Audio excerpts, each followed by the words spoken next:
जय माता दी मित्रों, कैसे हैं आप सभी। आशा करता हूँ मित्रों आप सभी अच्छे होंगे, स्वस्थ होंगे।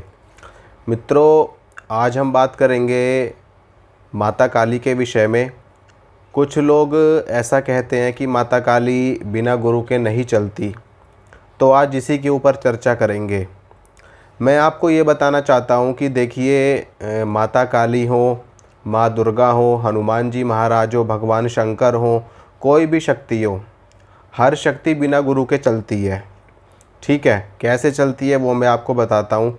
देखिए, आपने अक्सर देखा होगा कि जब दरबारों में लोग जाते हैं या भक्तों के पास लोग जाते हैं, तो वो भगत कहते हैं संगत से कि आपके साथ में फलाना शक्ति चल रही है, आपके साथ में माता काली चल रही है, आपके साथ में हनुमान जी चल रहे हैं, आपके साथ में शिव जी की शक्ति है।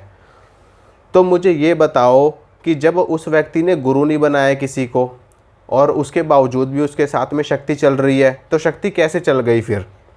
अब यहाँ पर इन लोगों की बात का ही खंडन होता है कि ये लोग बोलते हैं माता काली बिना गुरु के नहीं चलती, तो फिर ये लोग क्यों बोलते हैं कि आपके साथ में तो माता काली चल रही है, आपके साथ में तो माता शेरा वाली चल रही है, आपके साथ में तो हनुमान जी चल रहे हैं, बालाजी चल रहे हैं आपके साथ में।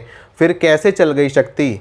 जब बिना गुरु के शक्ति चलती ही नहीं है तो शक्ति चल कैसे गई? मैं आपको बताता हूँ शक्ति कैसे चलती है।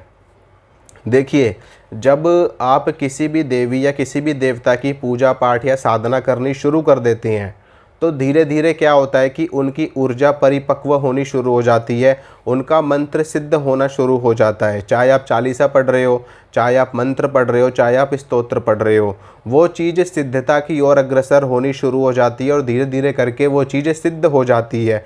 जब वो चीज़ें सिद्ध हो जाती है तो उस स्तर की जो शक्ति है वो हमसे जुड़ जाती है आकर के खुद ब खुद। क्योंकि जितनी भी देवी देवता हैं, जितनी भी देव शक्तियाँ हैं, वो सभी शक्तियाँ भावगामी होती हैं, यानी कि वो सभी भाव पे चलती है, यानी कि भाव से ही शक्तियों की प्राप्ति होती है, भाव से ही किसी भी देवी या किसी भी देवता की सिद्धि प्राप्त होती है।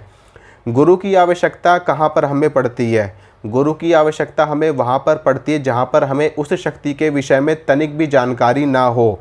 जैसे कि तंत्र के क्षेत्र में यक्षिणी साधना आती है, अप्सरा साधना आती है, योगिनी साधना आती है और प्रेत साधना आती है, और भी तरह तरह की साधनाएं आती है। उनके विषय में कुछ लोगों को बिल्कुल भी मालूम नहीं होता, तो ऐसे स्थान पर आपको गुरु की आवश्यकता पड़ती है। माता काली के विषय में सभी जानते हैं, हनुमान जी के विषय में सभी जानते हैं। जब आप मुझे ये बताओ, आप लोग हनुमान चालीसा का पाठ करते हो, तो क्या आप लोग किसी से पूछने जाते हो कि हम हनुमान चालीसा का पाठ करें या ना करें? नहीं पूछने जाते ना, आप लोग हनुमान चालीसा का पाठ करना शुरू कर देते हो। शिव चालीसा के पाठ के विषय में आप किसी से पूछने जाते हो या किसी को गुरु बनाने जाते हो कि हमें शिव चालीसा का पाठ करना है और हमें आपको गुरु बनाना है?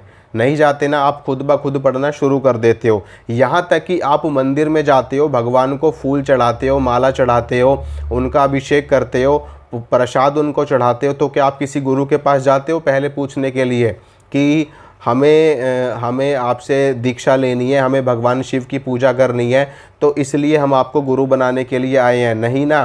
तो इसी प्रकार से जितने भी देवी देवता हैं वो सभी हमारे भाव से सिद्ध होते हैं, हमारी मेहनत से सिद्ध होते हैं, साधना करने से सिद्ध होते हैं।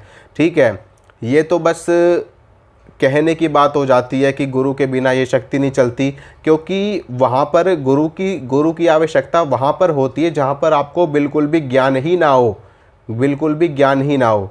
ठीक है, अब आपको ये नहीं पता, मान लो आपको अमेरिका जाना है, अमेरिका के बारे में आपको कुछ पता ही नहीं है कि मुझे कहाँ से फ़्लाइट मिलेगी, कहाँ से क्या मिलेगा, तो वहाँ पर आप किसी से पूछोगे जा कर के, तो जिससे आप पूछ रहे हो वो कौन हो गया? वो आपका गुरु हो गया।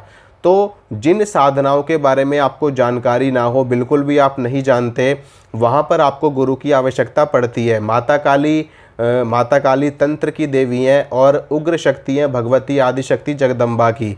ठीक है, और उनके विषय में ज़्यादातर क्या होता है कि माता काली की साधना पूजा पाठ सब करते हैं, माता काली के व्रत सभी लोग करते हैं, लेकिन सिद्धि साधना बहुत ही कम लोग करते हैं। तो इसीलिए ऐसे लोगों को जानकारी कम होती है और उनको गुरु की आवश्यकता पड़ती है।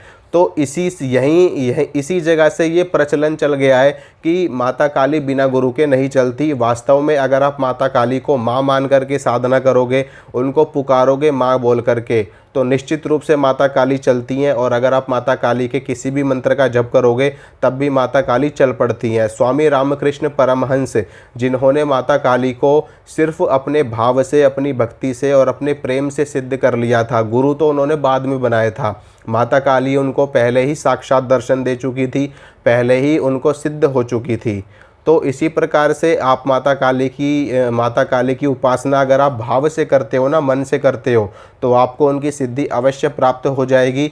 बस आपको थोड़ी बहुत चीज़ें उनसे जुड़ी हुई पता होनी चाहिए। अगर आपको नहीं पता तो आप गुरु के पास जा सकते हो, उनसे पूछ सकते हो, उसके बाद में आप अपनी आगे की सिद्धि साधना कर सकते हो। तो यही थोड़ी सी जानकारी देनी थी आपको। आशा करता हूँ मित्रों, जो जानकारी मैंने आपको दिया आपको अच्छी लगी होगी, आपको पसंद आई होगी। इसी तरह की जानकारी मैं आपको देता रहूँगा। मिलूँगा आपसे अगली वीडियो में। जय माता की।